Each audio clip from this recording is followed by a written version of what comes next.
मुझे 2019 यानी 2019 में व्हाइट हाउस ने यानी अमेरिका ने जब गेस्ट ऑफ ऑनर के तौर पर अमेरिका की सरजमीन पर व्हाइट हाउस ने बुलाया था, तो उस वक्त मैंने वापस होकर के अहले सुन्नत व जमात के तमाम लोगों को यह पैगाम दिया था कि अगर एक कम इल्म इंसान व्हाइट हाउस का मेहमान इल्म की बुनियाद पर बन सकता है तो आप क्यों नहीं आगे बढ़ सकते? बहुत मेरे दोस्त, आज हम रोना रोते हैं, कोरोना में रोना रोते थे कि हमारा इलाज कौन सा हॉस्पिटल करेगा। हम अपने हॉस्पिटल नहीं बनाते, हम अपने बच्चों को मेडिकल साइंस में नहीं ले जाते, और हमने तो कसम खा रखा है कि हम अपनी बच्चियों को नहीं आगे बढ़ाएंगे। इस वक्त आप देखिए नर्सिंग का डिपार्टमेंट, यानी हॉस्पिटल में जो नर्सिंग का डिपार्टमेंट है वहाँ लड़कियाँ ही लड़कियाँ होती हैं, साउथ की तमाम लड़कियाँ होती हैं। नर्सिंग की बुनियाद अल्लाह के रसूल सल्लल्लाहु ताला अलैहि वसल्लम ने मैदान जंग में रखी थी।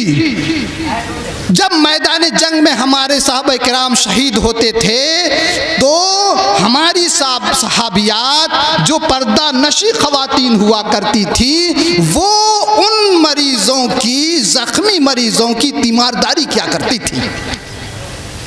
आप सीरत उठा करके देखें, आप करबला का मैदान भी देख लें। मैं उसके बहुत ही इमोशन पे नहीं जाना चाहता, तारीख़ की सिर्फ जब मैदान जंग से ज़ख्मी होकर के खीमे में हमारे लोग आते थे तो नर्सिंग का यानी उनकी तीमारदारी का काम ख़वातीन किया करती थी।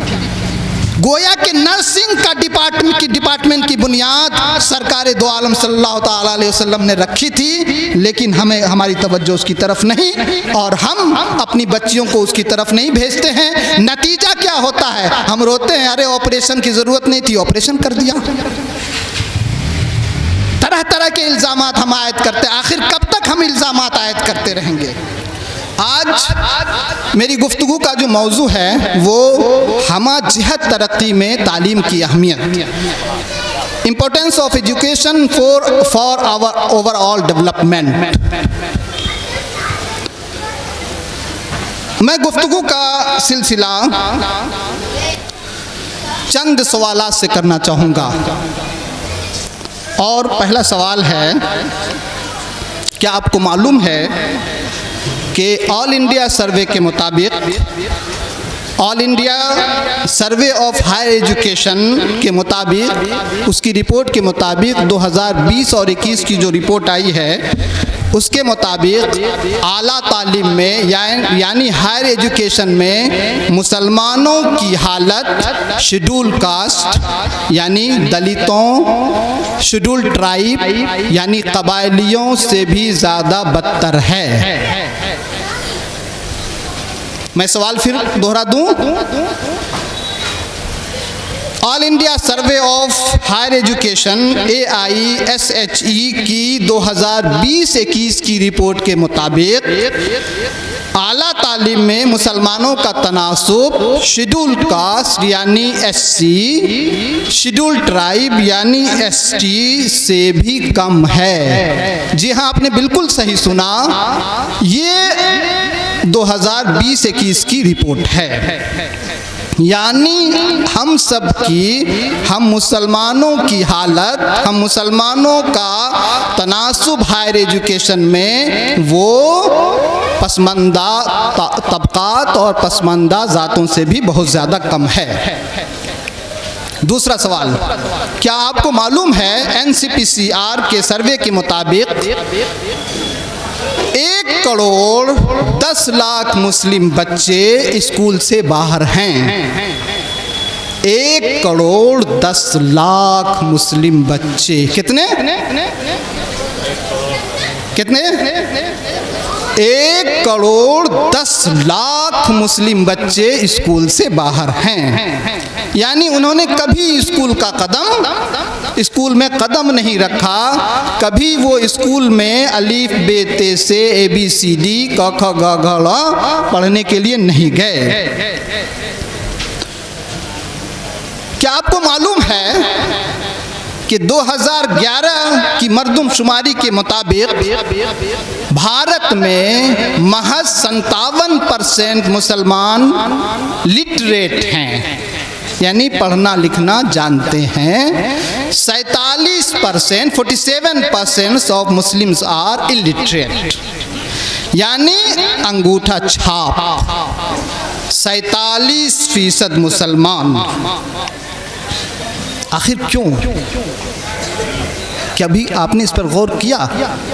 मुझे लगता है कि ये जो मैंने 3 सर्वे रिपोर्ट आपके दरमियान पेश की हैं, आप में से ज़्यादातर लोगों को इसकी इत्तला नहीं होगी। इत्तला थी, इत्तला नहीं होगी। क्यों इत्तला नहीं होगी?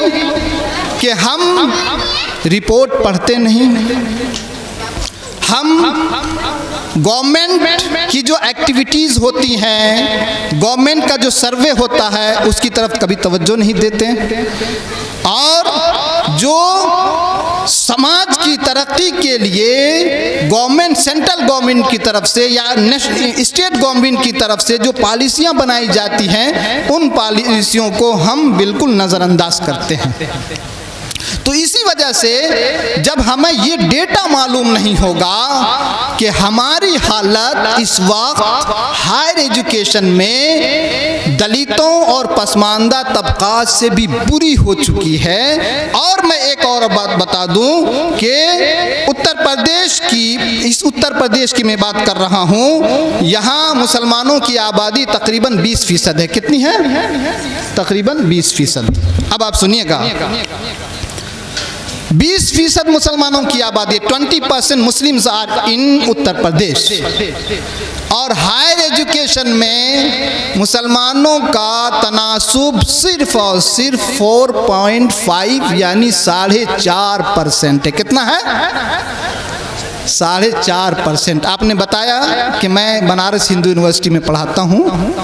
मैं पिछले तकरीबन 20-25 वर्षों से मैं एजुकेशन के मैदान में हूँ, सेंट्रल यूनिवर्सिटीज़ में काम कर रहा हूँ, और हिंदुस्तान के बाहर अमेरिका, यूनाइटेड किंगडम, अलग अलग मुल्कों में मैं एजुकेशन के हवाले से काम करता हूँ।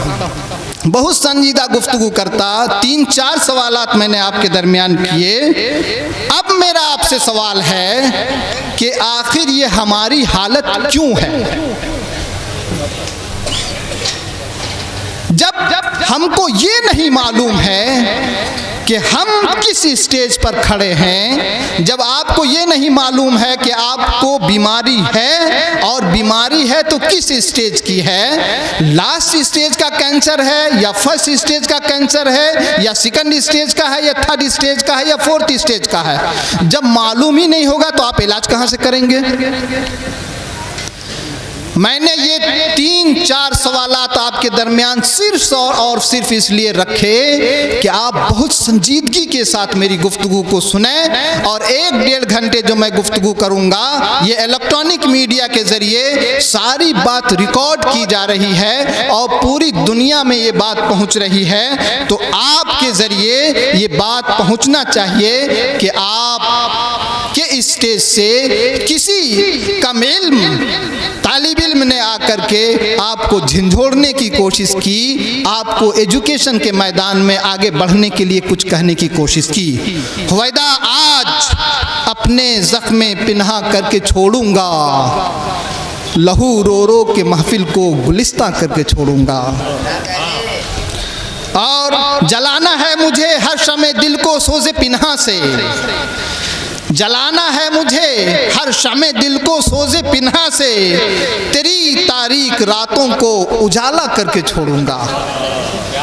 आपने अगर 1 घंटे की मेरी गुफ्तगू सुनी और उस गुफ्तगू का जो मैं नतीजा आपके सामने पेश करूंगा, अगर उन नताइज पर आपने अमल कर लिया, आपने 100% नहीं, 50% नहीं, 25% नहीं, अगर आपने 5 से 10% भी अमल कर लिया तो सिर्फ बनारस की सरजमीन पर ही नहीं बल्कि उत्तर प्रदेश के इस पूरे इलाके में एक इनकलाब आ जाएगा।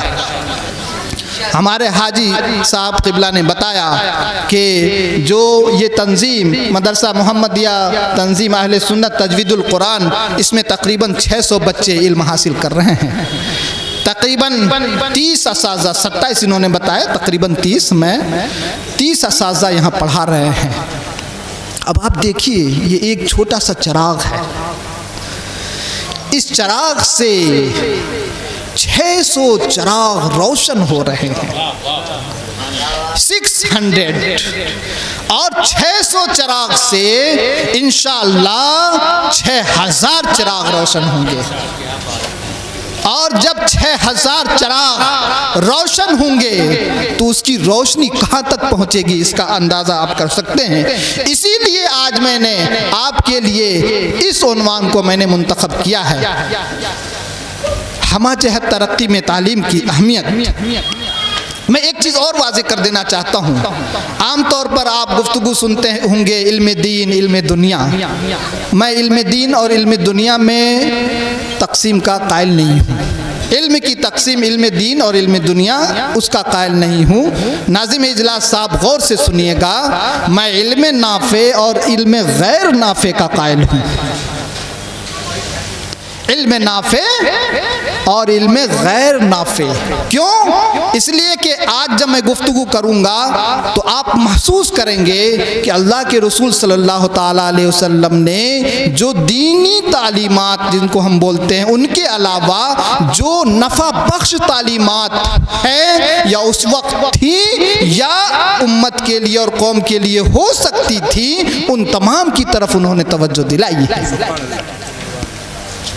शायर कहता है, सआदत सियादत इबादत है इल्म, सआदत सियादत इबादत है इल्म, हुकूमत है दौलत है ताकत है इल्म।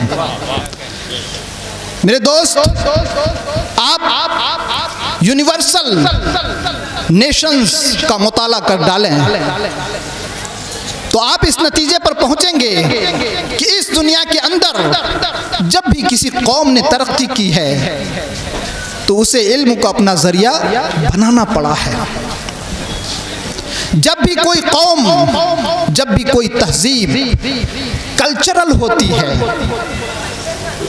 और सिविलाइज्ड होती है तो वो कल्चर्ड होने और सिविलाइज्ड होने के दरमियान का जो प्रोसेस है वो एजुकेशन का प्रोसेस है।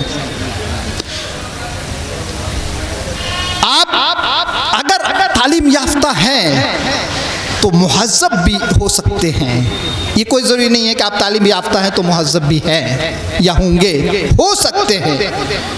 लेकिन अगर आप तालीम याफ्ता हैं तो आपको मुआशरे में इज्जत मिलेगी, आप बावकार ज़िंदगी बसर कर सकते हैं। एक जाहिल इलिटरेट उसके पास कारून का ख़जाना भी आ जाए तो उसे वो मकाम नहीं मिल सकता है जो एक तालीम याफ्ता इंसान को मिल सकता है। इसीलिए हज़रत अली रज़ियल्लाहु ताला अन्हु इरशाद फरमाते हैं, रज़ीना क़िस्मतल जब्बार फ़ीना लना इल्मुन वलिल जुहाल मालू फ़इन्नल माला यफ़नी अन क़रीबू व इन्नल इल्म बाक़िल ला यज़ालू। हम अल्लाह रब्बुल इज़्ज़त की तक़सीम से राज़ी हैं कि उसने मुझे इल्म दिया और जाहिलों को माल दिया। माल को फ़ना है, इल्म को कभी फ़ना नहीं। और आप आगे इरशाद फरमाते हैं, लैसल यतीमुल लज़ी मम्मात वालिदुहु इन्नल यतीम यतीमुल इल्म वल अदबु। यतीम वो नहीं है जिसके वालिद का इंतकाल हो गया हो, यतीम वो है जो इल्म व अदब से महरूम हो। अब आप नतीजा निकाल सकते हैं कि आप में से कौन, हम में से कौन यतीम है और कौन यतीम नहीं है। अल्लाह रब्बुल इज़्ज़त कुरान करीम में इरशाद फरमाता है, हल यस्तविल लज़ीना यअलमून वल लज़ीना ला यअलमून। क्या पढ़े लिखे और जाहिल दोनों बराबर हैं? हरगिज़ नहीं। कुरान करीम में जगह जगह तालीम की तरफ तवज्जो दिलाई गई है। तालीम की जितनी किस्में हो सकती थी, ज्ञान के जितने आकार और प्रकार हो सकते थे और नॉलेज की जितनी जो है किस्में हो सकती थी, उन तमाम अक़साम का जिक्र कुरान करीम में मौजूद है। ये हमारा और आपका अक़ीदा है। आप कुरान करीम का अगर तिलावत करते हैं, पढ़ते हैं, गौर से पढ़ते हैं, तो आप कभी देखते हैं अफला तुबसिरून, अफला तंजुरून, अफला ताक़िलून, अफला तदब्बरून। ये फिक्र, शऊर, इदराक, अक्ल, तदब्बुर, ये इल्म की अक़साम ही तो हैं। क्या तुम सोचते नहीं? क्या तुम अक्ल से काम नहीं लेते? क्या तुम गौर व फिक्र नहीं करते? क्या तुम तदब्बुर से काम नहीं लेते? जगह जगह कुरान करीम इसकी तालीम देता है। याद रखो, अल्लाह रब्बुल इज़्ज़त ने जब हज़रत आदम अलैहिस्सलाम और फरिश्तों का मुकाबला किया था, और फरिश्तों से अल्लाह रब्बुल इज़्ज़त ने जब कहा था, वइज़ क़ाल रब्बुका लिल मलाइकति इन्नी जाइलुन फिल अर्दि खलीफा क़ालू अतजअलु फ़ीहा मा युफ़सिदु फ़ीहा व यस्फ़िकु दिमा नहनु नुसब्बिहु बिहम्दिका व नुक़द्दिसु लक। और याद करो, जब अल्लाह रब्बुल इज़्ज़त ने फरिश्तों से कहा था कि ऐ फरिश्तों, हम इस रूए ज़मीन पर हम अपना खलीफा बनाना चाहते थे, तो चाहते हैं, तो फरिश्तों ने एतराज़ किया था। तो अल्लाह रब्बुल इज़्ज़त ने हुक्म दिया था, फरमाया था कि ऐ फरिश्तों, जो मैं जानता हूँ वो तुम नहीं जानते। यहाँ तक कि अल्लाह रब्बुल इज़्ज़त ने आदम अलैहिस्सलाम को इस दुनिया के अंदर जितनी चीज़ें हो सकती थी, होने वाली थी, उन तमाम चीज़ों का इल्म हज़रत आदम अलैहिस्सलाम को दे दिया। और अल्लाह रब्बुल इज़्ज़त ने आदम अलैहिस्सलाम का जब मुकाबला किया, तो आपको अच्छी तरह मालूम है कि हज़रत आदम अलैहिस्सलाम का पुतला अल्लाह रब्बुल इज़्ज़त ने जन्नत में तैयार किया था। और आप ये अच्छी तरह जानते हैं, अगर कोई कश्मीर का बाशिंदा होता है तो गोरा चिट्टा होता है, इंग्लैंड का बाशिंदा होता है तो खूबसूरत कहा जाता है, और अगर कहीं कोई ऐसे इलाके का बाशिंदा हो जहाँ पे क्या कहते हैं बहुत ही ज़्यादा हीट और गर्मी हो, तो वो काला कलौटा हो जाता है। लेकिन याद रखें, ज़मीनों के बदल जाने से चेहरे बदल जाया करते हैं। वो हज़रत आदम अलैहिस्सलाम जिनका पुतला अल्लाह रब्बुल इज़्ज़त ने जन्नत में तैयार किया था, वो कितने हसीन व जमील होंगे, वो कितने खूबसूरत होंगे, वो कितने स्मार्ट होंगे। लेकिन याद रखें, अपने जहन को हमेशा इस बात की तरफ तवज्जो दिलाते रहें कि जब अल्लाह रब्बुल इज़्ज़त ने आदम अलैहिस्सलाम का मुकाबला फरिश्तों से किया था, तो उस वक्त आदम अलैहिस्सलाम की खूबसूरती को नहीं पेश किया था, आदम अलैहिस्सलाम के हुस्न व जमाल को नहीं पेश किया था, आदम अलैहिस्सलाम के स्मार्टनेस को नहीं पेश किया था, बल्कि उस वक्त अल्लाह रब्बुल इज़्ज़त ने आदम अलैहिस्सलाम के इल्म को पेश किया था, आदम अलैहिस्सलाम के नॉलेज को पेश किया था, आदम अलैहिस्सलाम के ज्ञान को पेश किया था, और फरिश्तों ने उनकी अज़मत के सामने अपने सर को झुका दिया था। पता क्या चला? मालूम किया हुआ कि इल्म की अज़मत के सामने अपने सर को झुका देना फरिश्तों की सुन्नत है। किसकी सुन्नत है? फरिश्तों की सुन्नत है। अबा वस्तकबरा वकान मिनल काफिरीन, इनकार किया, तकब्बुर किया, और वो इनकार करने वालों में से था। कौन था इनकार करने वालों से? आप बताएंगे कौन था? शयातीन। वो शयातीन थे। गोया के इल्म की अज़मत के सामने इल्म की तरफ रग़बत पैदा करना, इल्म की तरफ झुकना, ये फरिश्तों की सुन्नत है। और इल्म से इनकार करना, इल्म से भागना, इल्म अपने बच्चों को न देना, इल्म न सीखते रहना, ये शैतानों की आदत है। अब हम अपने आप से सवाल कर सकते हैं नाज़िम इजलास साहब कि हम फरिश्तों की सुन्नत पर अमल कर रहे हैं या, अब अगला जुमला भी बोलना पड़ेगा मुझे, या शैतान के रहमा। बार बार शैतान शैतान हम नहीं बोलना चाहते हैं। आप नतीजा खुद अखज़ करें। मेरे दोस्त, हिस्टोरिकल एस्पेक्ट आपको बताना चाहूँगा। आप सुनने के लिए तैयार हैं? क्या आपको लग रहा है मैं कुछ काम की बात कर रहा हूँ? देखिए,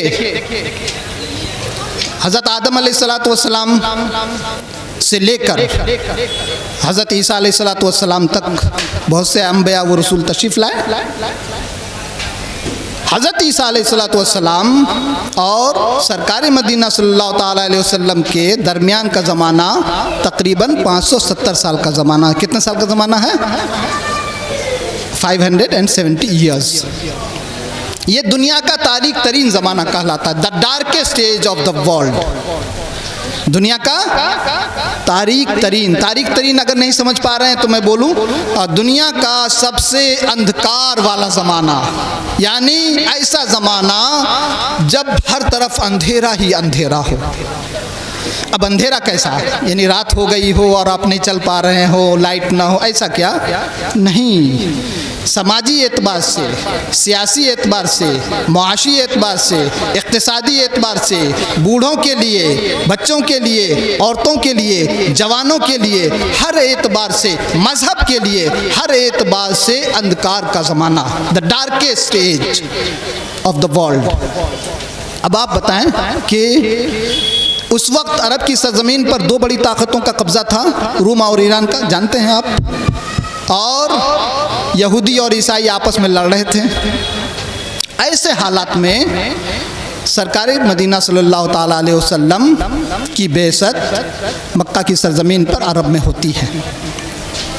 ऐसे हालात में जबकि हर तरफ अंधेरा हो, ऐसा अंधेरा कि कमसिन बहुत ही कोपल जैसी खूबसूरत बच्ची घर में आती थी और 4, 5, 6 साल उन्हें अच्छी तरह पालने के बाद खूब जेवरात वगैरह पहना करके उनको ले जाते और जिंदा दफन कर देते थे।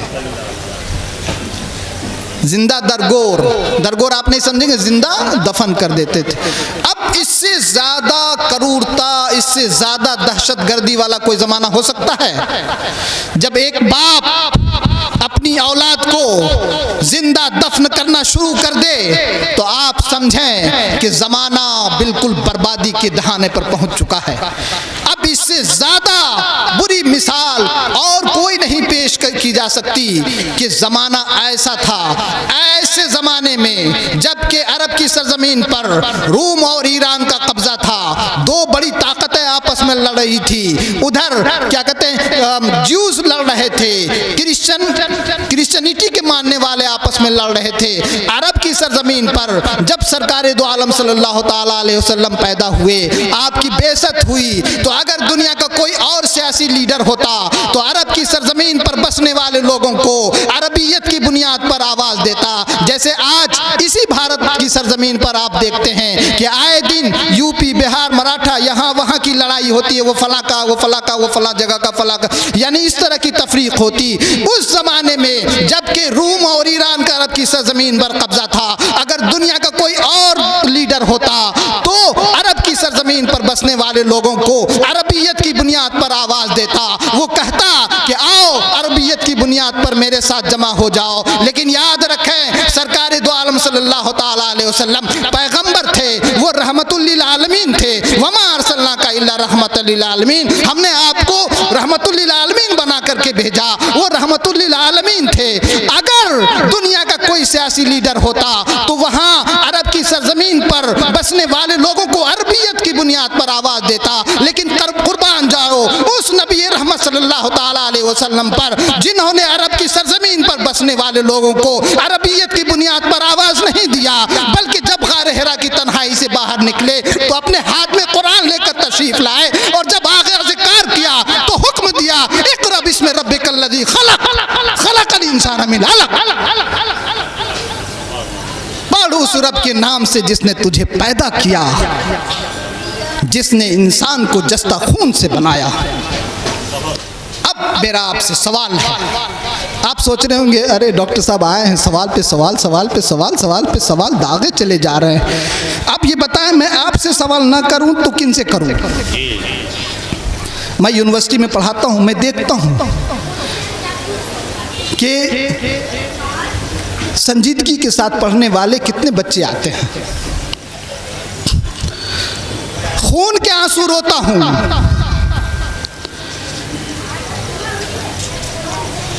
मैं अपने दिल के दर्द को लफ्ज़ों में बयान नहीं कर सकता।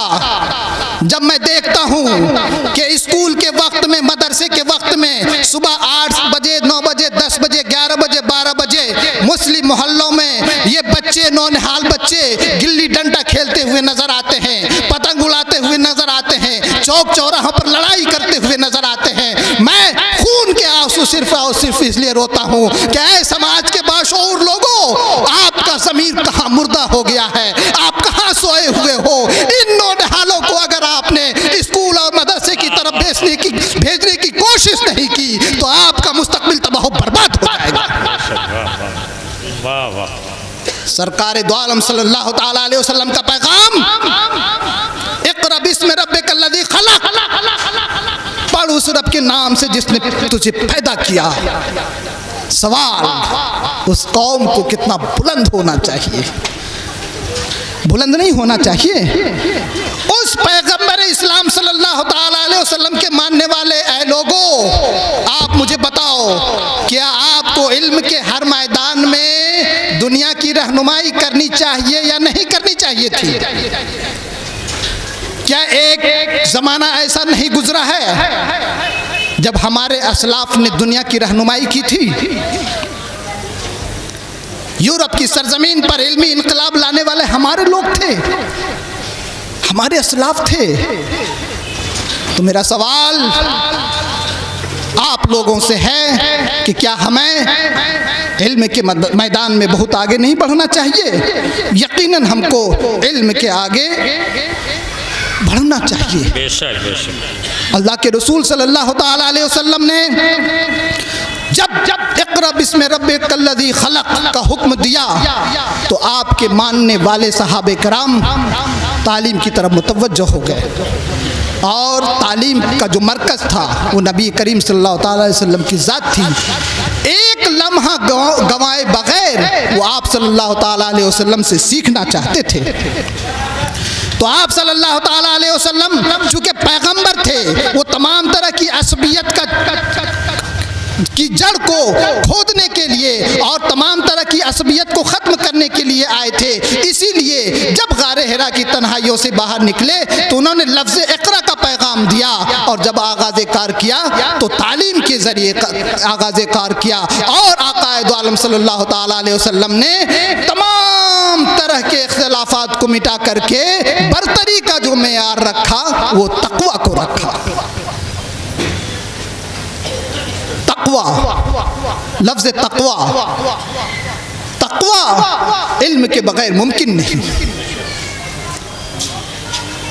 आप तक़वा की बात करते हैं, आप हराम और हलाल की तमीज़ इल्म के बगैर नहीं कर सकते हैं। तक़वा तो दूर की बात है। तक़वा को समझने के लिए इल्म का मेयार बहुत स्टैंडर्ड होना चाहिए। अच्छा ये बताएं कि अल्लाह ताला ने इक़रा बिस्मि रब्बिकल लज़ी खलक़ के बाद फ़ौरन ये क्यों फरमाया खलक़ल इंसान मिन अलक़? इंसान को जस्ता खून से पैदा किया। पढ़ो अल्लाह के नाम से, जिसने तुझे पैदा किया और इंसान को जस्ता खून से पैदा किया। अब ये बताएं कि अल्लाह ताला ने बता दिया कि आपको जस्ता खून से पैदा किया गया है ना, नुत्फ़ा से पैदा किया गया है, तो ये कैसे साबित होगा? जाहिर है कि साइंस और टेक्नोलॉजी के ज़रिए साबित होगा, लेबोरेटरी में साबित किया जाएगा। अल्लाह रब्बुल इज़्ज़त कुरान की इस आयत के ज़रिए और इस जुमले के ज़रिए अकुनाफ़े आलम में बसने वाले लोगों को पैगाम देना चाहता है कि तुम साइंस और टेक्नोलॉजी की तरफ आगे बढ़ो और हकीकत का पता करने की कोशिश करो कि हमने तुम्हें कैसे पैदा किया। याद रखें मेरे दोस्त, यही वजह है कि आक़ाए दो आलम सल्लल्लाहु ताला अलैहि वसल्लम का जो इनकलाब था अरब की सरजमीन पर, वो सिर्फ एक मजहबी इनकलाब नहीं था। वो लोग आक़ाए दो आलम सल्लल्लाहु ताला अलैहि वसल्लम के दुश्मन करार दिए जाते हैं, जो सिर्फ आक़ाए दो आलम सल्लल्लाहु ताला अलैहि वसल्लम को एक मजहबी लीडर करार देते हैं। याद रखें, अल्लाह के रसूल सल्लल्लाहु ताला अलैहि वसल्लम रहमतुल लिल आलमीन थे। अल्लाह के रसूल सल्लल्लाहु ताला अलैहि वसल्लम आलिम गैब थे। अल्लाह के रसूल सल्लल्लाहु ताला अलैहि वसल्लम को अल्लाह रब्बुल इज़्ज़त ने गैब के तमाम उलूम दे दिए थे। अल्लाह के रसूल सल्लल्लाहु ताला अलैहि वसल्लम दुनिया के तमाम इंसानों से ज़्यादा पढ़े लिखे इंसान थे। अल्लाह के रसूल सल्लल्लाहु ताला अलैहि वसल्लम का जो इनकलाब था वो सिर्फ मजहबी इनकलाब नहीं था, बल्कि आकाए दो आलम सल्लल्लाहु ताला अलैहि वसल्लम का इनकलाब एक तरफ मजहबी इनकलाब था तो दूसरी तरफ सियासी इनकलाब भी था, तीसरी तरफ समाजी इनकलाब भी था, चौथी तरफ मुआशी इनकलाब भी था, पांचवी तरफ मुआशरती इनकलाब भी था, छठी तरफ इक़्तिसादी इनकलाब भी था, सातवीं तरफ अल्लाह के रसूल सल्लल्लाहु ताला अलैहि वसल्लम का इनकलाब मुआशी, मुआशरती, सियासी, समाजी हर एतबार से इनकलाब, आपका सल्लल्लाहु ताला अलैहि वसल्लम का इनकलाब बड़ा इनकलाब था। और ये तमाम के तमाम जो इनकलाब लाए गए थे अल्लाह के रसूल सल्लल्लाहु ताला अलैहि वसल्लम के ज़रिए, वह इल्म के ज़रिए लाए गए थे। और तमाम इनकलाबात की अमीन अल्लाह के रसूल सल्लल्लाहु ताला अलैहि वसल्लम की ज़ात मुबारक थी। सुभान अल्लाह, सुभान अल्लाह, वाह वाह वाह वाह, क्या कहने। इसका मतलब यह है कि आपको अगर समाज में तरक्की करनी है, सियासी एतबार से इनकलाब पैदा करना है, सियासी शऊर पैदा करना है, मुआशरती शऊर पैदा करना है, इक़्तिसादी शऊर पैदा करना है, तो आपको इल्म के मैदान में आगे बढ़ना ही पड़ेगा। मैं आज यहाँ से लेकर वहाँ तक नौजवानों से मुखातब हूँ, इस तरफ भी हद निगाह बहुत से नौजवान मेरी निगाहों के सामने हैं। मैं आपसे मुखातब होकर के 10 बस्ता गुजारिश करना चाहूँगा कि आप किसी भी इंसान को आगे बढ़ने के लिए सपना देखना ज़रूरी होता है। मैंने सपना देखा जब मैं अलजामतुल शफिया की सरजमीन पर 1990 से 1997 के दरमियान था, तो मैंने उस वक्त सपना देखा था कि मुझे यूनिवर्सिटी तक जाना है, तो मैं आज भारत की सबसे बड़ी यूनिवर्सिटी में हूँ। आप भी सपना देखें, और सपना कैसा, उसके बारे में डॉक्टर APJ अब्दुल कलाम के बारे में आप लोगों ने सुना होगा ना, former president of India, missile man. Doctor APJ Abdul Kalam ने कहा था कि सपना वो नहीं है जो हम सोते हुए देखते हैं, बल्कि सपना वो है जो आपको सोने न दे।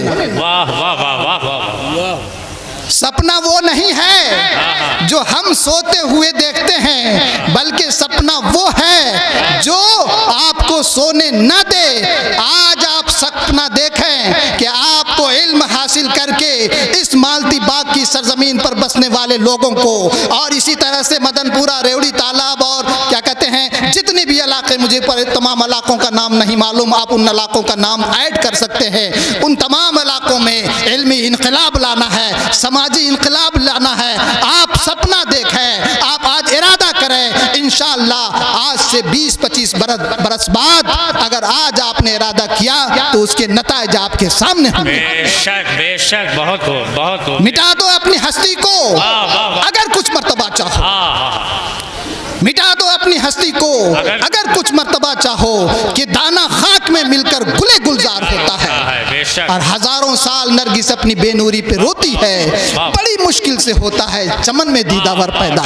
पढ़े दुरूद शरीफ, अल्लाहुम्मा सल्ली अला सय्यिदना व मौलाना मुहम्मदिन मादनिल जूदी वल करवाई वसल्लिम, सलातुम व सलामन अलैका या रसूलल्लाह व सलातुम व सलामन अलैका या हबीबल्लाह। तालीम कामयाबी की कुंजी है। आज पूरे 1 घंटे की मैं तकरीर करूँ, 1.25 घंटे की, 1.5 घंटे की, लेकिन अब अगर आपको कुछ भी याद ना रहे तो एक जुमला ज़रूर याद रखिएगा, तालीम कामयाबी की, ये तो याद रहेगा ना। एजुकेशन इज की ऑफ सक्सेस। तालीम कामयाबी की कुंजी है। अब आप ये बताइए कि हम भारत में रहते हैं, तो आप 14% हो, 15% हो, मजमूई तौर पर 18% हो, जितने परसेंट हो, आप ये बताएं कि 2050 तक जो हमें अपने देश को तरक्की याफ्ता बनाना है, तो क्या देश को तरक्की याफ्ता मुसलमानों की तरक्की के बगैर मुमकिन है?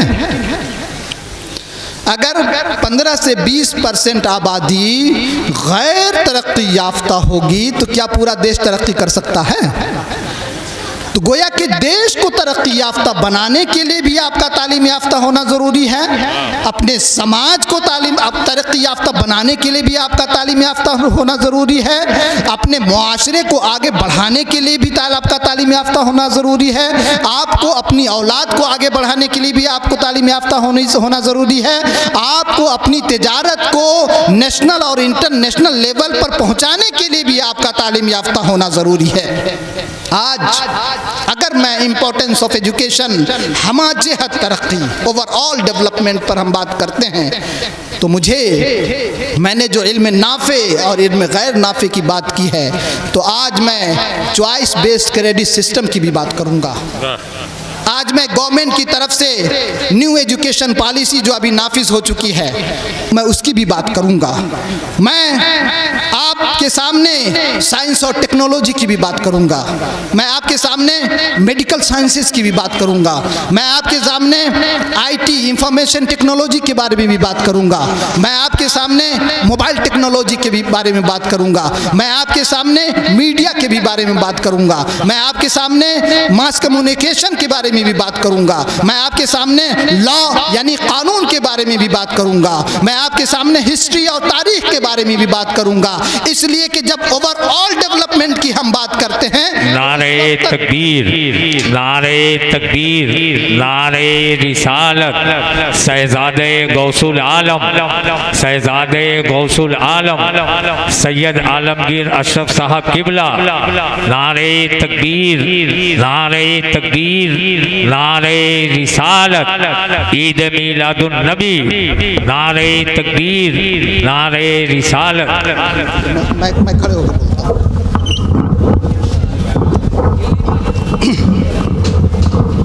मैं खड़े होकर बोलता हूँ। अब इसको ठीक कीजिए। हज़रत का हुक्म है, मैं बैठ बोलते हैं, लेकिन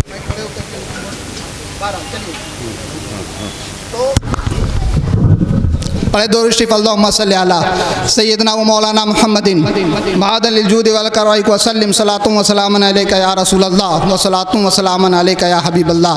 तो जब मैं ओवरऑल डेवलपमेंट की बात करूंगा तो मुझे साइंस और टेक्नोलॉजी के बारे में भी बात करनी पड़ेगी, मुझे मेडिकल साइंस के सेस के बारे में भी बात करनी पड़ेगी, मुझे मास कम्युनिकेशन के बारे में भी बात करनी पड़ेगी, और ये जो इंफॉर्मेशन टेक्नोलॉजी है उसके बारे में भी बात करनी पड़ेगी। मुझे जहां अखलाकियात के बारे में गुफ्तगू करनी है, दीन के बारे में भी गुफ्तगू करनी है, आपके मुआशरे के भी बारे में गुफ्तगू करनी है, फ़राइज़ के बारे में भी गुफ्तगू करनी है, वाजिबात के बारे में भी गुफ्तगू करनी है, तो इन तमाम ओवरऑल डेवलपमेंट के लिए इन तमाम उलूम व फ़ुनून की भी मुझे बात करनी पड़ेगी। तब जाकर के हम ओवरऑल डेवलपमेंट की बात कर सकते हैं। सुकून मौत है जोहदो अमल की दुनिया में, सुकून मौत है जोहदो अमल की दुनिया में, थको तो और भी तलवों को खार खार करो।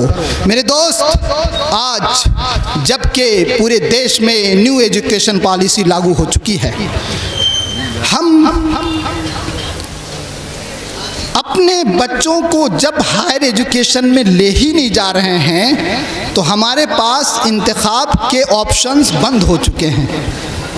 यानी मियाँ को मिले मार नहीं, या मियाँ खोजे ताड़ी।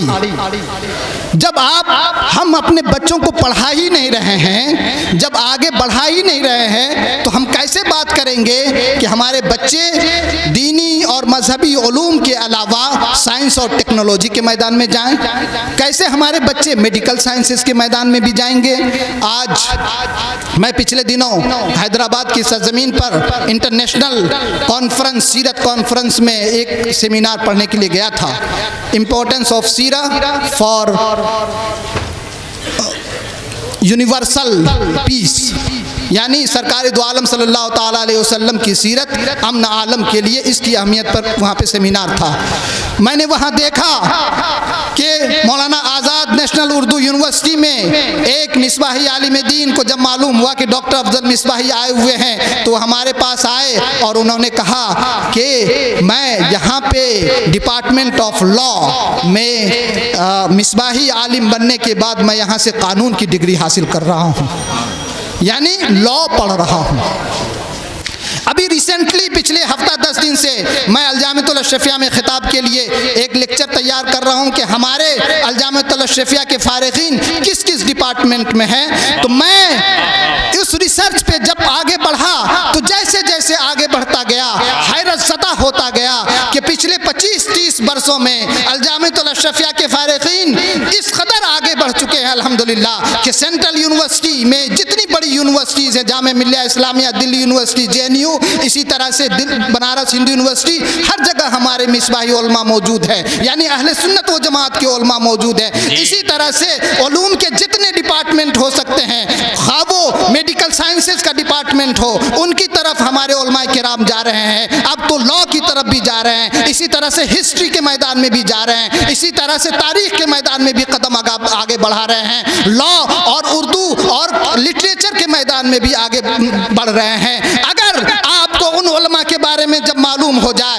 जब तहकीक का पता चल जाए, तो यकीनन आप अपने बच्चों को बता सकते हैं क्या है मेरे नौनहाल बच्चों, देखो ये मदारिस की चटाई पर बैठ करके ये उलमा इस कदर आगे बढ़ चुके हैं कि आज नेशनल और इंटरनेशनल लेवल पर ये आगे बढ़ रहे हैं। और जब मुझे 2019 यानी 2019 में व्हाइट हाउस ने यानी अमेरिका ने जब गेस्ट ऑफ ऑनर के तौर पर अमेरिका की सरजमीन पर व्हाइट हाउस ने बुलाया था, तो उस वक्त मैंने वापस होकर के अहले सुन्नत व जमात के तमाम लोगों को यह पैगाम दिया था कि अगर एक कम इल्म इंसान व्हाइट हाउस का मेहमान इल्म की बुनियाद पर बन सकता है तो आप क्यों नहीं आगे बढ़ सकते। मेरे दोस्त, आज हम रोना रोते हैं, कोरोना में रोना रोते थे कि हमारा इलाज कौन सा हॉस्पिटल करेगा।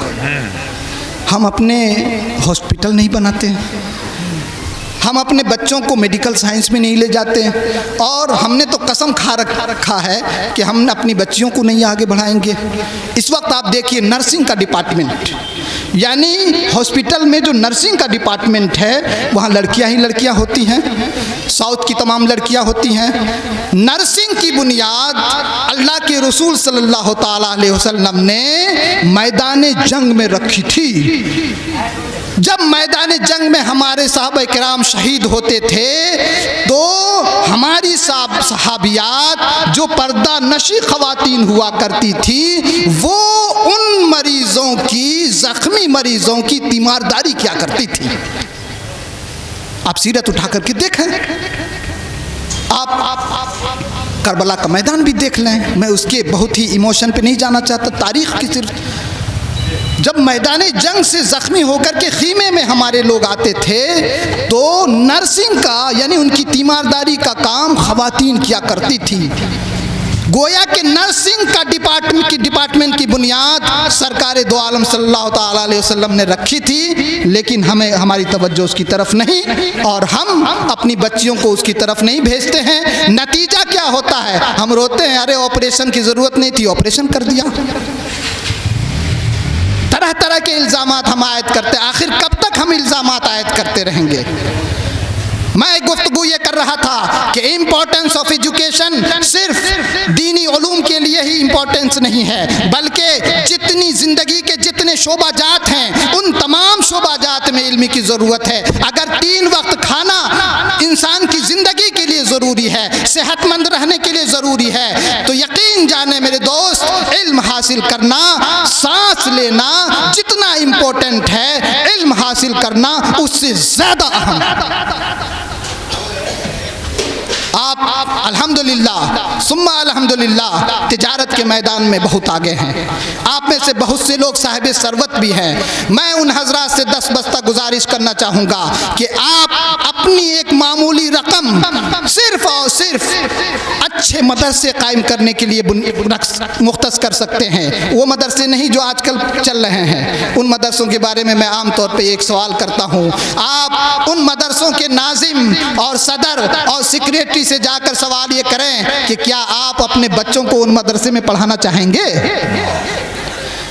वहाँ के जिम्मेदारान अगर जवाब हाँ में देते हैं तो आप समझ लें कि इदारा ठीक चल रहा है, और अगर आप देखें कि अगर मदरसे के नाजिम, मदरसे के सदर, मदरसे के सेक्रेटरी, मदरसे के मेंबरान अपने बच्चों को उन मदारिस में नहीं नहीं पढ़ाते हैं, तो गोया के दाल में कुछ काला है। मदारिस का निज़ाम चरमरा चुका है और मदारिस इस लायक नहीं है कि ये हजरात अपने बच्चों को वहाँ पढ़ा सकें। बहुत खूब डॉक्टर साहब, बहुत खूब, बहुत खूब, बहुत खूब। जी जी जी, वाह वाह वाह वाह। मैं आपसे सवाल करना चाहता हूँ, फिर आप कहेंगे कि आप सवाल कर रहे हैं। जी सवाल, क्या आपके पास कोई ऐसा दीनी इदारा है? मैं बनारस हिंदू यूनिवर्सिटी के कुछ आईटी के प्रोफेसर्स को लाना चाहता हूं, मैं कुछ और दूसरे डिपार्टमेंट के प्रोफेसर को दिखाना चाहता हूं। क्या आपके पास कोई ऐसा इदारा है, मदरसा, दीनी इदारा, जो आप फख्र के साथ दिखाना चाहेंगे कि मैं ये फख्र से दिखाना चाहता हूं आपके? क्या आप दिखाना पसंद करेंगे? क्या आपके पास कोई अच्छा स्कूल है जो आप उनके सामने पेश कर सकते हैं? क्या आपने किसी ऐसे स्कूल की बुनियाद रखी है जहां आप अपने बच्चों को पढ़ाना पसंद करेंगे? हमारे पास लोग आते हैं कि आप सेंट जॉन में एडमिशन के लिए मेरा सोर्स लगा दीजिए, आप सनबीम में एडमिशन के लिए सोर्स लगा दीजिए। अरे भाई, आपके पास तो खजाना है, पैसे ही पैसे हैं, आप हिस्सा निकालिए और अपने इदारे की बुनियाद रखिए। याद रखें, बहुत ही इम्पोर्टेंट, द मोस्ट इम्पोर्टेंट गुफ्तगू मैं अभी करने जा रहा हूं। जो लोग तालीम के मैदान में काम करते हैं वो अमर हो जाते हैं, यानी मारूफ हो जाते हैं। उनकी ज़िंदगी वो हमेशा याद किए जाते हैं, खा वो मुस्लिम हो या नॉन मुस्लिम हो। 2-3 मिसाल पेश करना चाहूँगा। 2013 में मैं सागर यूनिवर्सिटी में पढ़ा रहा था। उस यूनिवर्सिटी का नाम है डॉक्टर हरी सिंह गौर central university. Doctor Hari Singh गौर वो कॉन्स्टिट्यूशन कमेटी के मेंबर थे। उन्होंने अपनी पूरी प्रॉपर्टी जो 1000 एकड़ आराजी थी हजरत, वो पूरी की पूरी प्रॉपर्टी उन्होंने दान दे करके एक यूनिवर्सिटी की बुनियाद रखी और उसका नाम रखा सागर यूनिवर्सिटी। बाद में उसका नाम रख दिया गया डॉक्टर हरी सिंह गौर यूनिवर्सिटी, उन्हीं के नाम पर। मैंने देखा, मुशाहदा किया, जब वहाँ बिरादराने वतन के घरों में हम गए तो क्या देखते हैं कि जहाँ उनके घर में एक जगह होती है जहाँ वो पूजा करते हैं, वहाँ पे डॉक्टर हरी सिंह गौर का भी फोटो लगा हुआ है। आप समझ रहे हैं? मैंने ये नतीजा अखज़ किया कि गरचे इस्लाम में किसी इंसान की इबादत की इजाज़त नहीं है, लेकिन मैंने ये नतीजा अखज़ किया कि जो इल्म के मैदान में काम करते हैं, जो ज्ञान के मैदान में काम करते हैं, जो एजुकेशन की फील्ड में काम करते हैं, वो बाइज़्ज़त हो जाते हैं, वो बावकार हो जाते हैं, खा वो उनका ताल्लुक़ किसी भी समाज से हो। अभी 2 और 3 तारीख को अलजामियतुल अशरफिया में उर्स है हुजूर हाफ़िज़ मिल्लत अलैहि रिज़वान का। आज पूरे हिंदुस्तान ही नहीं बल्कि पूरी दुनिया में हुजूर हाफ़िज़ मिल्लत अलैहि रिज़वान को याद किया जा रहा। क्यों याद किया जा रहा है? इसलिए कि उन्होंने इल्म के मैदान में काम किया। गोया इल्म के मैदान में काम करने वाला बाइज्जत हो जाता है, बावकार हो जाता है। अलीगढ़ मुस्लिम यूनिवर्सिटी के फाउंडर सर सैयद अहमद खां को लोग इज्जत के साथ इसलिए याद करते हैं कि उन्होंने अलीगढ़ मुस्लिम यूनिवर्सिटी की बुनियाद रखी। मसलक का इख्तिलाफ हो सकता है, लेकिन लोग एहतराम से उनका नाम लेते हैं। मैं ये कहना चाहता हूँ कि अगर आपने अपनी एक मुख्तस रकम अगर स्कूल की बुनियाद रखने के लिए मुख्तस कर दी, अगर यूनिवर्सिटी की बुनियाद रखने के लिए आपने वो रकम मुख्तस कर दी, तो आपके जाने के बाद भी आने वाली नस्ल आपको याद करेगी और उसी बुनियाद पर याद करेगी। आने वाली नस्ल बड़े बड़े ताजिरों को भुला दिया करती है, कारून का खजाना खत्म हो जाता है, लेकिन आने वाली नस्ल अगर याद करेगी तो इस बुनियाद पर याद करेगी कि आपने अपनी रकम उन नौनिहाल बच्चों के लिए मुख्तस की थी। तो आज आप ये फैसला करेंगे कि आपको अपने समाज को तरक्की याफ्ता बनाने के लिए बेहतरीन स्कूल बनाना है। मैं आमतौर पर इंदौर की सरजमीन पर जाता हूँ। अभी पिछले दिनों वहाँ से कुछ लोगों को भी बुलाया था मैंने। वहाँ पे एक तैयबा कॉलेज है जहाँ पे ऊला ता सामना दीनी तालीम भी दी जाती है और 8th क्लास से लेकर के ग्रेजुएशन की भी तालीम दी जाती है। यानी अगर कोई तालिब इल्म वहाँ पहुँच जाए तो बीए की डिग्री भी हासिल कर लेता है और फाजिल भी हो जाता है। बेहतरीन अरबी, बेहतरीन उर्दू, अंग्रेज़ी, हिंदी तमाम ज़बानें बोलने पर कादिर हो जाता है। अगर इस तरह के इदारे बनारस की सरज़मीन पर कायम हो जाते हैं तो एक इनकलाब आ जाएगा। तो हमारे पास जो इदारे मौजूद हैं, दीनी इदारे मौजूद हैं, आप उनको दुनिया में जा कर के देख करके उन्हें डेवलप कर सकते हैं, उन्हें लेटेस्ट टेक्नोलॉजी से आगे बढ़ा सकते हैं। आप अगर 4-5 घंटे उन इदारों में काम करते हैं तो इतना करने से कुछ नहीं बनेगा। 24 घंटे में कम से कम 15-14 घंटे आपको उन इदारे के लिए काम करना पड़ेगा। सदर सेक्रेटरी के अलावा जो वहाँ पर मुलाजिमीन हैं उनको भी ये सोच करके काम करना पड़ेगा कि हम सिर्फ मुलाजमत हमको नहीं करनी है, बल्कि हमको समाज को आगे बढ़ाना है, हमको स्टेट को आगे बढ़ाना है, हमको देश को आगे बढ़ाना है। अगर ये इदारे रहेंगे, हाँ वो मदारिस हो, अगर वो लेटेस्ट इंफॉर्मेशन के ज़रिए अगर वो आगे बढ़ते हैं, अगर ये मदारिस इस वक्त की ज़रूरत पूरी करते हैं, तो मैं समझता हूँ कि उन मदारिस की तरफ आप अपने बच्चों को भेजना पसंद करेंगे। और याद रखें, जो गैर नाफे चीज़ होती है वो ख़त्म हो जाती है। डायनासोर इस दुनिया से इसलिए ख़त्म हो गया कि वो गैर नाफे था, मुनाफा बख्श नहीं था। जो इदारे गैर नाफे होंगे, जो चीज़ें मुनाफा बख्श नहीं होगी, वो अपने आप ख़त्म हो जाएगी। इसलिए आप अपने इदारों को मुनाफा बख्श बनाने की कोशिश करें। किस तरह अभी हमारे सामने मोहम्मद शाहज़ेब मोहम्मदी साहब ने बेहतरीन खिताब किया। आप देखें, अगर इस तरह के उलमा सामने आते हैं जो समाजी इस्लाह पर गुफ्तगू करते हैं, उन्होंने कहा कि मैं रटकर गुफ्तगू नहीं करता। मुझे खुशी हुई कि अल्हम्दुलिल्लाह वो भी रटकर गुफ्तगू नहीं कर रहे थे और मैं जो लिख करके आया वो भी मैं देख करके नहीं बोल रहा हूँ, इसलिए कि मेरे जहन में वो सारी चीज़ें मौजूद हैं। मैं सिर्फ इसलिए लिख करके लाता हूँ कि आप में से कोई ये सवाल कर दे कि डॉक्टर साहब आपने ये रिपोर्ट पेश की, इसका हवाला क्या है, आपने ये हदीस पेश की, इसका हवाला क्या है, आपने कुरान करीम की ये आयत पेश की, इसका हवाला क्या है। इसलिए मैं सारी चीज़ें लिख करके लाता हूँ। आप याद रखें, अगर आप रेफरेंस के जरिए गुफ्तगू नहीं करेंगे तो हज़रत अल्लामा साहब क़िबला यहाँ तशरीफ़ फरमा है। मैं जब इनके इदारे में नागपुर गया था तो मैं देख कर हैरत ज़दा रह गया कि उस इदारे से पूरी दुनिया में जो इंफॉर्मेशन टेक्नोलॉजी के ज़रिए काम हो रहा है वो एक नुमाया काम हो रहा है, एक मिसाली काम हो रहा है। अगर बनारस की सरजमीन पर इस तरह के इदारे कायम हो जाए जहाँ से इंफॉर्मेशन टेक्नोलॉजी के ज़रिए काम किया जाए और एजुकेशन के मैदान में काम किया जाए, समाज के लिए काम किया जाए, मुआशरे के लिए काम किया जाए, तो यकीनन एक इनकलाब रूनुमा हो सकता है। बेशक बेशक बेशक। अल्लाह के रसूल सल्लल्लाहु ताला अलैहि वसल्लम ने इरशाद फरमाया, तलबुल इल्म फरीदतुन अला कुल्ली मुस्लिमिन व मुस्लिमा। इल्म का तलब करना हर मुसलमान मर्द और औरत पर फर्ज है। एक और हदीस हमारी नज़र से गुजरी, अल्लाह के रसूल सल्लल्लाहु ताला अलैहि वसल्लम इरशाद फरमाते हैं, उतलुबुल इल्म वलो काना बिस्सीन। इल्म हासिल करो अगरचे तुम्हें चीन तक जाना पड़े। एक और हदीस मेरी नज़र से गुजरी, अल्लाह के रसूल सल्लल्लाहु ताला अलैहि वसल्लम इरशाद फरमाते हैं, उतलुबुल इल्म मिनल महद इलल लहद। इल्म हासिल करो माँ की गोद से लेकर के कब्र की मंजिल तक। एक और हदीस जो मैं लिख करके लाया था उसका मफहूम बयान कर देता हूँ, मुझे याद नहीं है, मैं पढ़ सकता हूँ। उसका मफहूम यह है कि अल्लाह के रसूल सल्लल्लाहु ताला अलैहि वसल्लम इरशाद फरमाते हैं कि जो शख्स इल्म हासिल करता है और इल्म हासिल करने के दरमियान इसी प्रोसेस में उसका इंतकाल हो जाता है तो उसे शहादत का दर्जा मिलता है। अब मैंने 4 हदीसें पढ़ी और इन 4 हदीसों पर चंद मिनट गुफ्तगू करके मैं सिर्फ नतीजा अखज़ करने की कोशिश करूँगा।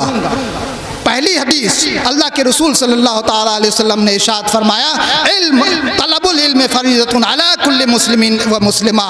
इल्म का तलब करना हर मुसलमान मर्द और औरत पर फ़र्ज़ है। लोग तखसीस कर देते हैं कि इल्म दीन का हासिल करना। मैं ये कहता हूँ कि अलिफ लाम मुतलक है, उसे इतलाक पर ही रखा जाए। आप इल्म नाफे कह सकते हैं, वो तमाम मुनाफा बख्श उलूम जो समाज के लिए नफ़ा बख्श है, आपके लिए फ़ायदामंद है, उसका हासिल करना फ़र्ज़ है। और जहाँ तक सवाल है नमाज, रोज़ा और इस तरह के मसाइल का, तो आप अगर मुसलमान हैं तो वो तो करना ही पड़ेगा भाई। हमारे शाजिद साहब कह रहे थे कि मन तरक सलात मुतअम्मदन फ़क़त कफ़र, जिसने जानबूझ करके नमाज तर्क कर दी गोया कि उसने कुफ्र किया। इसमें तावील लोग करते हैं, मैं तावील का कायल नहीं हूँ। मैंने एक जुमला कह दिया, आप उस पर समझते रहिए, गौर करते रहिए। लोग तावील करते हैं, मैं तावील का कायल नहीं हूँ। हज़रत अल्लाह के रसूल सल्लल्लाहु अलैहि वसल्लम ने फरमाया, उतलुबुल इल्म वलो काना बिस्सीन, इल्म हासिल करो अगरचे तुम्हें चीन तक जाना पड़े। आप ये बताएं, मैं सवाल करना चाहता हूँ कि जब अल्लाह के रसूल सल्लल्लाहु अलैहि वसल्लम इस दुनिया में थे तो क्या चीन दीनी उलूम का मरकज़ था? क्या चीन में दीन की तालीम दी जाती थी? क्या सहाबे कराम वहाँ जाकर के दीन की तालीम हासिल करते? बताइए ना।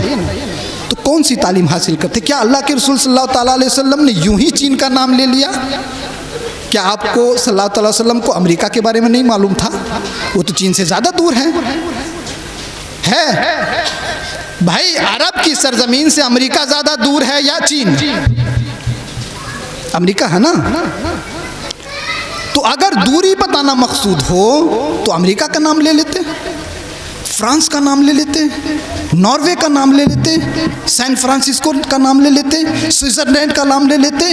दूर दूर के जो 24-24, 48-48 घंटे फ़्लाइट की जो दूरी थी उसका नाम ले लेते। लेकिन नहीं, अल्लाह के रसूल सल्लल्लाहु अलैहि वसल्लम ग़ैबदां थे, हकीम थे। आप सल्लल्लाहु अलैहि वसल्लम जानते थे कि चीन की सरजमीन पर उस वक्त मेडिकल साइंस की तालीम दी जाती थी। चीन उस वक्त मेडिकल साइंसेस का मरकज़ था, सेंटर था। अल्लाह के रसूल सल्लल्लाहु अलैहि वसल्लम चाहते थे कि हमारे सहाबे किराम मेडिकल साइंसेस के मैदान में भी आगे बढ़ें। तिब्बे नबवी का नाम सुना है ना? कितने लोगों ने सुना है? तिब्बे नबवी, अल्लाह के रसूल सल्लल्लाहु अलैहि वसल्लम ने तिब्बे नबवी की बुनियाद रखी। क्यों रखी? एक पैगाम देना मकसूद था कि जब तक आप सेहतमंद हैं उसी वक्त तक आप कारआमद हैं। और सेहत के लिए क्या क्या तरीक़े बताए गए। आप जो पूरा सिस्टम देख रहे हैं सुबह से लेकर के शाम तक, कि सुबह 5 बजे उठना है, वज़ू करना है, नमाज़ पढ़ने के लिए मस्जिद तक जाना है। मस्जिद तक जाने की जो ताकीद है वो क्यों है? फ़र्ज़ अपनी जगह, वाजिब अपनी जगह। लेकिन जब मैं एक स्कॉलर की बुनियाद पर मैं गौर करता हूँ हज़रत, तो मैं इस नतीजे पर पहुँचता हूँ कि जब लोग इस तरह से उठ करके सुबह के वक्त अपने घर से मस्जिद की तरफ जाते हैं, 500 कदम चलते हैं, तो जो उनको एनर्जी मिलती है, जो उनको ऑक्सीजन मिलती है, वो ऑक्सीजन दिन में किसी वक्त नहीं मिल सकती। अल्लाह के रसूल सल्लल्लाहु अलैहि वसल्लम चाहते थे कि हमारे मानने वाले ऑक्सीजन याफ्ता हो, हमारे मानने वाले सेहतमंद हो। क्या तो मेडिकल साइंसेस का मरकज़ था। एक पैगाम मिलता है कि अल्लाह के रसूल सल्लल्लाहु अलैहि वसल्लम के मानने वाले किस किस मैदान में जा सकते हैं। अच्छा, पहली जंग हुई, बहुत से कैदी बनाए गए। उन कैदियों को रिहाई का जो परवाना मिला था, उन परवानों में से एक परवाना ये था कि उनसे ये कहा गया कि तुम हमारे 10 बच्चों को पढ़ना लिखना सिखा दो, आज़ाद हो। हमारे 10 बच्चों को पढ़ना लिखना सिखा दो, आज़ाद। आप ये बताएं कि जो कैदी बनाए गए थे वो इल्म दीन जानते थे? अल्लाह के रसूल सल्लल्लाहु अलैहि वसल्लम को नहीं मालूम था कि ये इल्म दीन नहीं जानते हैं। वो वही इल्म सिखाएंगे जो उस वक्त इल्म राइज था। इसीलिए मैंने स्टार्टिंग में ही जो गुफ्तगू की कि अल्लाह के रसूल सल्लल्लाहु अलैहि वसल्लम का इनकलाब जिस तरह मजहबी इनकलाब था, सियासी इनकलाब था, समाजी इनकलाब था, इक़्तिसादी इनकलाब था, मुआशरती इनकलाब था। इसी तरह से अल्लाह के रसूल सल्लल्लाहु ताला अलैहि वसल्लम का इनकलाब इल्मी इनकलाब भी था। इसीलिए तारीख शाहिद है कि जब अल्लाह के रसूल सल्लल्लाहु ताला अलैहि वसल्लम इस दुनिया में तशरीफ़ लाए थे तो मक्का की सरजमीन पर सिर्फ और सिर्फ 17 अफराद लिखना पढ़ना जानते थे, और जब आपने पर्दा फरमाया तो 1,70,000 इंसानों के हाथों में कलम अता फरमा दिया। सुभान अल्लाह। ये इनकलाब नहीं तो क्या था? ये वो इल्मी इनकलाब रिवोल्यूशन नहीं था तो क्या था? आज हमने सीरत की किताबों को पढ़ना बंद कर दिया। एक और सवाल मैं आपसे करूंगा, आप में से बताएं, आप हाथ उठाएं ना उठाएं, मैं हाथ उठाने का कायल नहीं। सवाल, सिर्फ एक सवाल हजरत मैं आपके हवाले से कर रहा हूं कि आप में से कितने लोगों ने आज का दिन जो गुजरा, जो गुजरे हुए दिन में किसी भी किताब का एक सफ़ा पढ़ा है? मैंने कोई सवाल कर दिया? और अगर मैं पूछूं कि आपने मोबाइल पर कितना टाइम दिया तो जवाब मिलेगा घंटों। जब पढ़ने की तरफ आप राग़िब नहीं होंगे, जब आपके सरहाने में किताब नहीं होगी तो बच्चे किताब देखेंगे नहीं, और जब बच्चे किताब नहीं देखेंगे तो किताब का माहौल नहीं बनेगा। जब किताब का माहौल नहीं बनेगा तो इल्मी माहौल नहीं बनेगा। जब इल्मी माहौल नहीं बनेगा तो समाज तालीम याफ्ता नहीं होगा। जब समाज तालीम याफ्ता नहीं होगा तो पढ़ाई के वक्त में हमारे बच्चे गलियों में गिल्ली डंडा खेलते हुए नजर आएंगे, पतंग उड़ाते हुए नजर आएंगे। मेरे दोस्त, आज से ये अज़्म करें कि आपके सरहाने में एक किताब भी होनी चाहिए, और आज चंद सफ़हात उस किताब का मुताला करेंगे। सरेदस्त एक किताब जिसका नाम आपने लिया इस्लाम और इंसानी हुकूक, ये अलीगढ़ मुस्लिम यूनिवर्सिटी में एम.ए. इन ह्यूमन राइट्स के कोर्स में शामिल हो चुकी है। अभी कल मौलाना अब्दुल वदूद साहब ने बताया कि पंडवा शरीफ में जो इदारा चलता है हुजूर कादरी मियाँ साहब का, वहाँ उन्होंने फजीलत में भी उस किताब को मुताले में शामिल कर दिया है। दर्जनों ऐसे इदारे हैं जहाँ वो किताब मुताले में शामिल हो चुकी है। अगर आप अपने हुकूक को जानते हैं, बच्चों के हुकूक को जानते हैं, माँ बाप के हुकूक को जानते हैं, पड़ोसियों के हुकूक को जानते हैं, इसी तरह से जानवरों के हुकूक को जानते हैं, जानदारों के हुकूक को जानते हैं, गैर जानदारों के हुकूक को जानते हैं, आलूदगी के हुकूक को जानते हैं, समाज के हुकूक को जानते हैं, मुआशरती हुकूक को जानते हैं, खुद अपने हुकूक को जानते हैं, तो यकीनी तौर पर आप अच्छी ज़िंदगी गुजार सकते हैं और उन हुकूक को आप अदा कर सकते हैं, और वो इल्म के ज़रिए ही कर सकते हैं। बेशक बेशक। बहुत से लोग आज तालीम की तिजारत कर रहे हैं। तालीम यानी तालीमी इदारे बना करके जो स्कूल बनाए हुए हैं लाखों रुपए महीने कमा रहे हैं, जो कॉलेज बनाए हुए हैं करोड़ों रुपए कमाए हुए हैं, जो प्राइवेट यूनिवर्सिटी बनाए हुए हैं वो अरबों रुपए कमा रहे हैं। अगर आप बिजनेस के मकसद से भी इस मैदान में अगर आते हैं तो आप एक बड़ा कारनामा अंजाम देंगे। एक तरफ आपकी तिजारत भी आगे बढ़ेगी तो दूसरी तरफ तालीम का जो मिशन है वो मिशन भी आगे बढ़ेगा।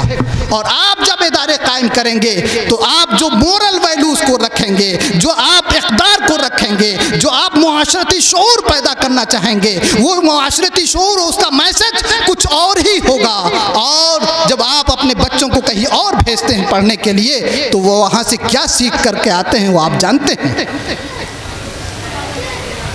मैंने काफ़ी देर आपके दरमियान गुफ्तगू कर ली, अब चूँकि हज़रत आ चुके हैं, मैं सिर्फ़ और सिर्फ आपको पैगाम देना चाहूँगा कि आप अपने मदारिस को अच्छी तरह से डेवलप कर लें, आप लेटेस्ट कर लें, आप मदारिस को अच्छी तरह से उसको बना दें ताकि वहाँ के नाजिम और वहाँ के मदारिस और सदर भी अपने बच्चों को पढ़ा सकें। आप अपने इलाके में अच्छे से अच्छे स्कूल की बुनियाद रखें, आप अपने इलाके में अच्छे से अच्छे कॉलेजेस की बुनियाद रखें, आप चाहें तो प्राइवेट यूनिवर्सिटी की भी बुनियाद रख सकते हैं। इसी तरह से आप अपने इलाके में अच्छी लाइब्रेरी की बुनियाद रखें ताकि हमारे जैसे लोग उस लाइब्रेरी से इस्तेफादा कर सकें। आप अच्छे हॉस्पिटल की बुनियाद रखें, अच्छे हॉस्पिटल को कायम करें ताकि आप अपना वहाँ इलाज करा सकें। और उसके साथ साथ आप अपने बच्चों को इल्म के अलग अलग शोबे में डिपार्टमेंट में आगे बढ़ाने की कोशिश करें ताकि आप किसी भी एतबार से दुनिया के मोहताज ना रहें, दुनिया आपकी की मोहताज रहे।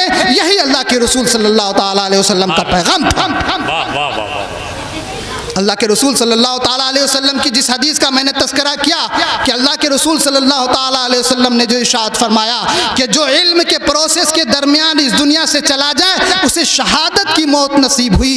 अब उस हदीस को मैं दूसरी वाली हदीस से टैली करता हूँ कि अल्लाह के रसूल सल्लल्लाहु ताला अलैहि वसल्लम ने इरशाद फरमाया उतलुबुल इल्म मिनल महद इलल लहद, इल्म हासिल करो माँ की गोद से कब्र की मंजिल तक। गोया अल्लाह के रसूल सल्लल्लाहु ताला अलैहि वसल्लम चाहते थे कि हमारे मानने वाले की जिंदगी पूरी जिंदगी माँ की गोद से लेकर के कब्र की मंजिल तक वो इल्म के प्रोसेस में गुजरे, ताकि अगर मैदान जंग में उसे शहादत का दर्जा ना मिल सके तो इस तरह से शहादत का दर्जा मिल जाए। वाह वाह वाह वाह वाह। इस नुक्ते पर आप गौर करें और तालीम बालगा के हवाले से, एडल्ट एजुकेशन के हवाले से आप काम कर सकते हैं। तो आप इस मकसद से कि आप अगर पढ़ते हैं, पढ़ने का सिलसिला जारी रखते हैं और उस दरमियान आपका इंतकाल हो जाता है तो शहादत की मौत नसीब होती है। और तालिब इल्म के बारे में अल्लाह के रसूल सल्लल्लाहु ताला अलैहि वसल्लम ने इरशाद फरमाया कि पानी में मछलियाँ उनके लिए दुआएं करती हैं, सुराखों में चूटियाँ उनके लिए दुआएं करती हैं, चरिंदों परिंद उनके लिए दुआएं करते हैं, फरिश्ते उनके लिए अपने परों को बिछा देते हैं। इससे बड़ा मकाम और क्या हो सकता है मेरे दोस्त। मैंने खूब गुफ्तगू कर ली। मैं इन्हीं चंद जुमलों के साथ मैं आपसे इजाज़त लेना चाहूँगा और आपको ये पैगाम देना चाहूँगा कि हयात लेके चलो, कायनात लेके चलो, हयात लेके चलो, कायनात लेके चलो, चलो तो सारे ज़माने को साथ लेके चलो। और सुकून मौत है, जुहदो अमल की दुनिया में थको तो और भी तलवों को खार खार करो। बोलने में जानबूझकर या अनजाने में जो भी गलतियाँ हुई हो अल्लाह ताला माफ़ फरमाए। अस्तगफिरुल्लाह रब्बी मिन कुल्लि ज़ंबि व अतूबु इलैह। अस्सलामु अलैकुम।